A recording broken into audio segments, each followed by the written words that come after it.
Next up for your Seattle Mariners is Jose Caballero. Jose Caballero, definitely one of the most surprising stories of 2023.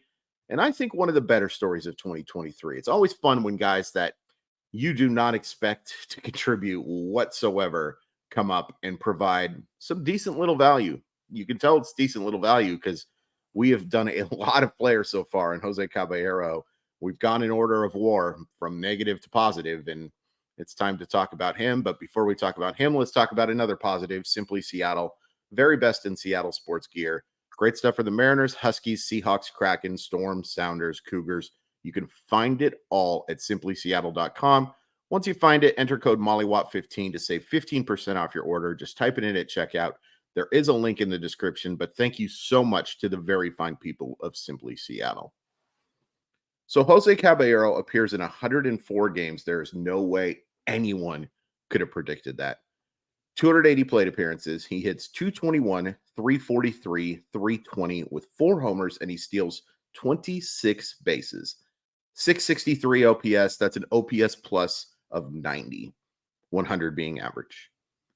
I was trying my dangest to remember how the heck the Seattle Mariners got Jose Caballero. I knew they didn't draft him. I knew he wasn't an IFA. I knew he wasn't an undrafted free agent. It was some sort of trade.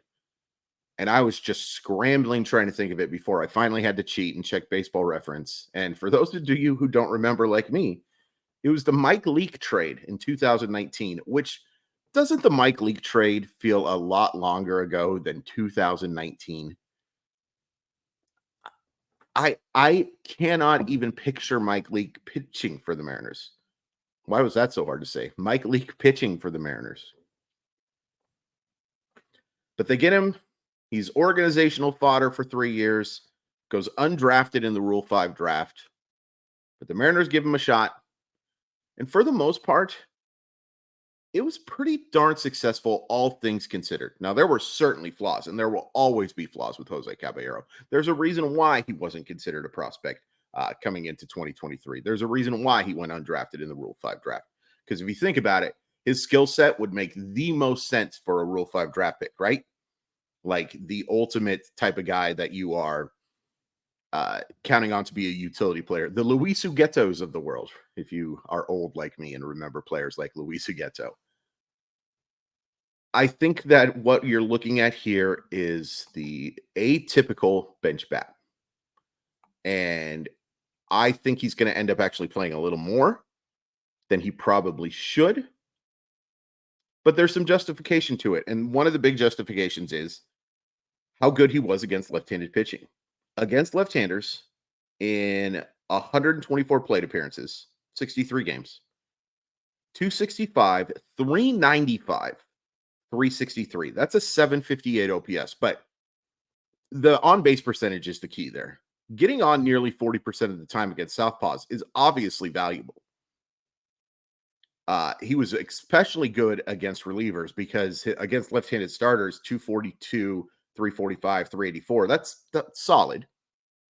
But it shows you how well he did against those lefty relievers. And it's why I think he can be a valuable little bench bat, a guy who you can bring in. The only thing about bringing in bench bats like this is Jose Caballero has no power. And when I mean no power, I'm talking about a guy whose expected slugging percentage was 303. When your expected slugging percentage wouldn't lead baseball in batting average, it's not so great. He only barreled the ball 3.6% of the time, hard hit percentage of 23.7. He's never going to hit the baseball very hard. It's just barring massive swing changes and massive changes to Jose Caballero, I think. I can't see him ever hitting for power. Doesn't necessarily have to. But it's one of those things that I think about like as a bench bat, right? Like if you're bringing in somebody off the bench, yeah, it's great to get on base. Getting on base is the ultimate goal. Be nice to have a little bit of thump too. It would be nice to have a little thump. Against right-handers, by the way, he was kind of useless. 186, 301, 287. That's just not going to get it done. That is not going to get it done. I was looking at some of the other splits. There's some other interesting ones here. He was dreadful at home. 186, 301, 292. That's an OPS of 593. On the road, 254, 381, 348. Another Mariner hitter who was much more successful away from the friendly confines. There were a ton of them. There were a few who were better at home, but first half of the year, 704 OPS. Second half of the year, 592. If you remember, he gets to call in April, doesn't get a ton of playing time, but in May, he was seeing a lot of playing time, and he had 273, 414, 418. Looked like a thing for like a thing's probably a thing's such a nondescript term, but he looked good. He looked good in that May sample. The rest of the months, not so great. In particular, September, he was just scuffling. Went 3 for 24. And was not seeing a whole heck of a lot of playing time. But I think when you consider expectations, I don't think anyone defied expectations in a good way more than Jose Caballero. There was no reason to expect him to help the Seattle Mariners. I do want to point out that, yes, he provided the value with the steals. I think we all remember that there were some real frustrating moments with Jose Caballero's base running too. Just too much aggressiveness. And look, you can look back on that and say, hey, we sure appreciate the effort. There were some dumb outs. Some dumb outs that I screamed about quite a bit in 2023. Maybe not screamed, but yelled. Made my point loudly. And that's got to change because the base running is a huge value for Jose Caballero. I think he was in the 90th sprint speed. I'm going to make sure about that. That's what this is for. Exactly 90th. Yeah. 29.0 feet per second. Once again, I apologize for saying that Ty France was running 25 miles per hour. Can you even imagine? No, you can't. But the other thing that provides value is he's a darn good defender. He can certainly play second base. He can hold his own at shortstop, and I think he's fine at third too. But he's really good at second base. I think he's going to be much more asset than detriment defensively. And I think they should give him more looks in the outfield too.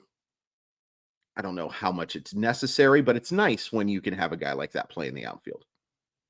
I think athletically, he's probably, well, I know he's athletically better than Dylan Moore, but the athletic profile suggests that I think he can be a better defensive outfielder than Dylan Moore. So that's good. I think what you're going to see from Jose Caballero next year is you're going to see him platoon at second base with Josh Rojas. It's possible that they go sign a second baseman. It's possible they go do a lot of things. It's possible they don't do a heck of a lot of things because, I don't know, track record, at least in terms of spending money in the offseason for position players, especially. Stop issuing caveats, Chris. You're in the right here. But yeah, I thought Jose Caballero, more of a look back on it, gave me more perspective of how solid he was, particularly considering the expectations. There were times where Jose Caballero was at the plate, and I was thinking, boy, oh boy. I sure wish this team would have looked elsewhere. But that doesn't mean that Jose Caballero didn't provide value and won't provide value going forward. It's interesting, a lot of people talk about they have so many of these guys. They really don't. They have a lot of guys that profile as utility players, but they're different utility players. Like Jose Caballero hit above power and really defense and speed above anything else. And I'm not saying a great hit tool, obviously not, for a guy who had an expected batting average of 205 last year. But Dylan Moore, more power over hit. on base percentage over hit, and Caballero has a good approach at the plate. Walked in 10% of his plate appearances. That's pretty solid. But they're not really similar players. They are similar in profiles and what you maybe expect in terms of OPS and stuff, but they're different. Luis Arias is different than him. They have a lot of utility guys, but they're all kind of different. And please don't take that as me issuing a some sort of everything's okay type of deal. That's not what this is. I'm just saying it's kind of lazy just to say, well, they have a ton of this guy. Hopefully that makes some sense. If it doesn't, I recorded this at 6:08 in the morning. What can you do? So Jose Caballero, did you enjoy the Jose Caballero experience in 2024? Were you frustrated that the Jose Caballero experience had to happen as often as it did? Probably yes, but be curious at what level. And what are your expectations for him in 2024? I'm curious. So leave a comment, but first hit like and subscribe. Really appreciate the support. We are near the end of this series. I'm hoping I get to add some transactions soon to mix in with this stuff because those are the money makers. Go look at the views for go look at the views for a profile on Brian Wu compared to the Jared Kelnick trade. A little bit of a difference. But yeah, hopefully we have some more transactions to talk about. But in the meantime, we're getting to the really good Seattle Mariners. So that'll be fun. Please hit like and subscribe. Talk to you soon. Probably later tonight.